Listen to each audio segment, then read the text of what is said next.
I think Connor McDavid might just scroll social media. He might have seen the tweets that we were all making. He might have seen the comments of my YouTube section.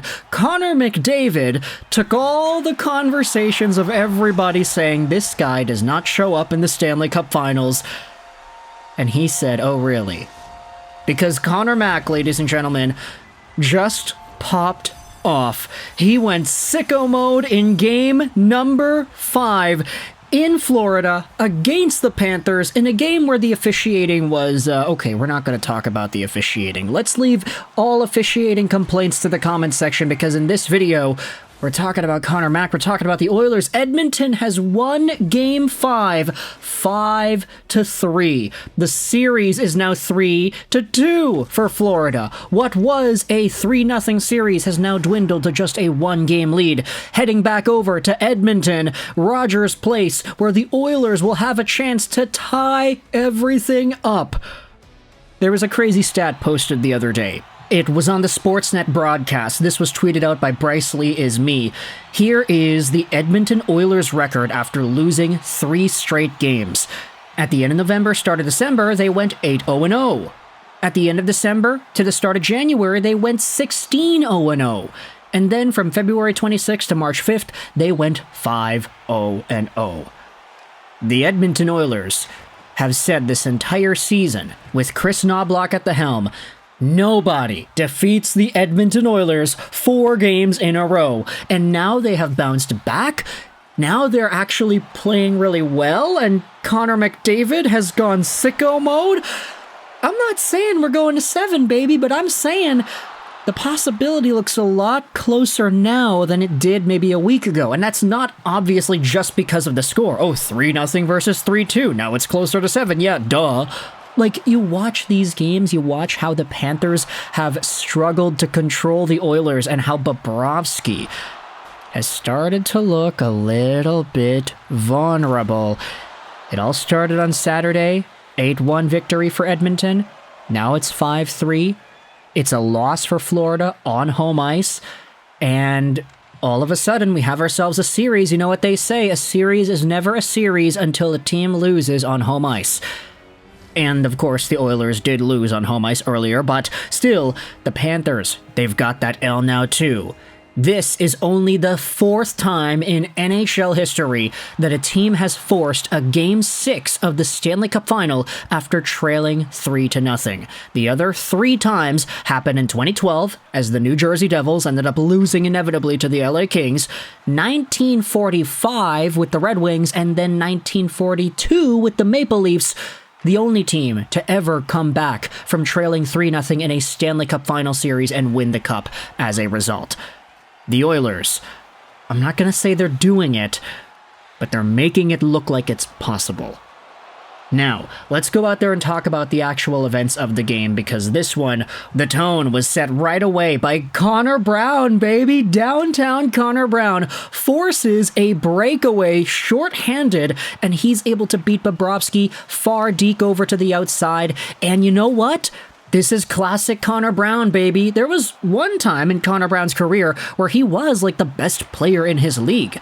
During his days in the OHL with Connor McDavid, Brown was one of the top point producers in the entire league, and there was always that skill that we knew was there. It's just as his career continued in Toronto and Ottawa and all these other places, he just didn't really exhibit that. So to see Brown be reduced a lot more to a penalty killing role rather than a top line point producer role like he had in junior, to see him still have that skill, put it on display, and force a shorthanded marker after a Saturday performance where him and Janmark were absolutely going off too, downtown Connor Brown gets it going, and it's 1-0 Edmonton.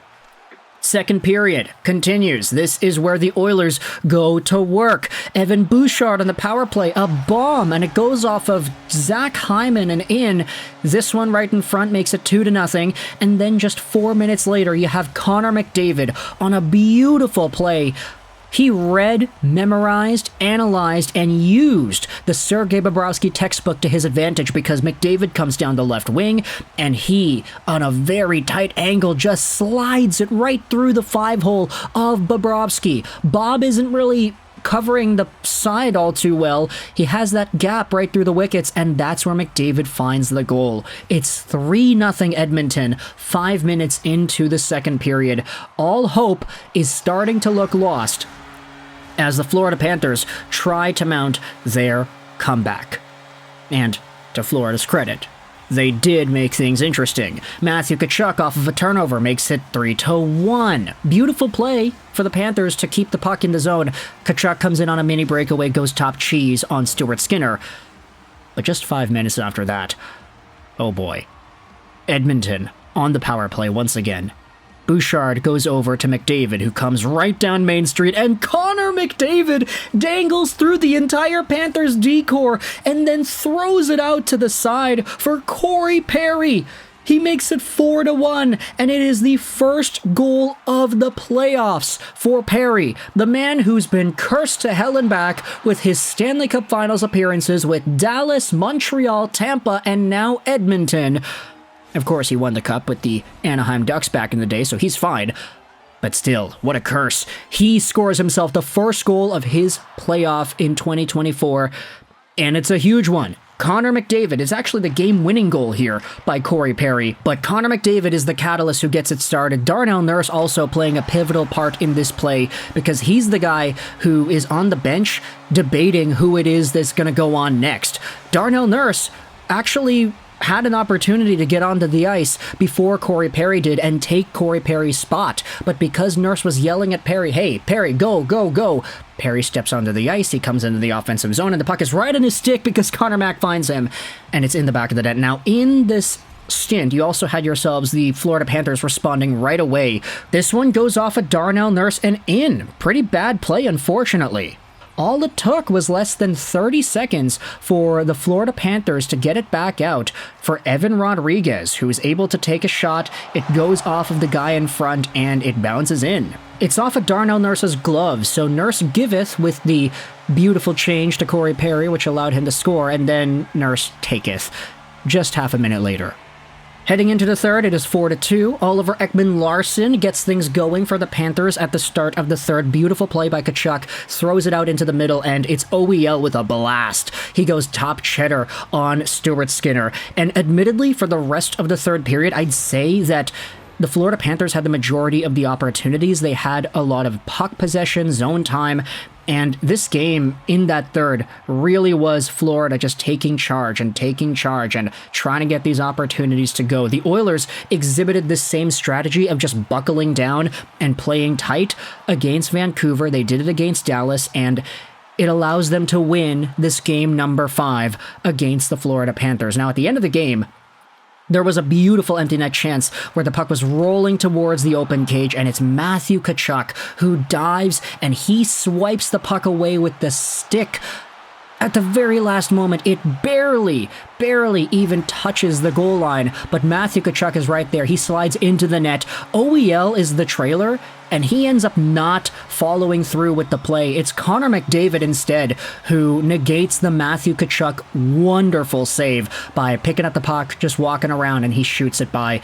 Connor Mack with his second goal of the game and his 4th point of the night. Connor McDavid went sicko mode. Sergei Bobrovsky is starting to look human. He had an .826 save percentage in this one, 19 saves on 23 shots. Meanwhile, Stuart Skinner, 29 saves on 32 shots. The Edmonton Oilers are making things interesting. And honestly, I was kind of thinking about this at the beginning of the day. If the Oilers can find a way to win Game 5, I don't know, man. I'm of the belief that the Oilers are automatically going to win that Game 6. That Edmonton crowd is bananas. And after that 8-1 victory, you can see that there's so much momentum being built here. I don't want to say that it's going to happen, but if it does, I would not be surprised. My initial prediction anyway was Florida in 7, so we'll see what happens. But for now, let me know your thoughts in the comments section below on Edmonton's triumphs over Florida in the first 2 periods of that game and the inevitable shutdown third period, which allowed them to take the dub. They don't say how, they say how many, and the Oilers have 2. They need 2 more. They cannot afford to give one up anymore. But we'll see what happens in game number 6. Thoughts in the comment section below. I hope you enjoyed this video. Sign on, and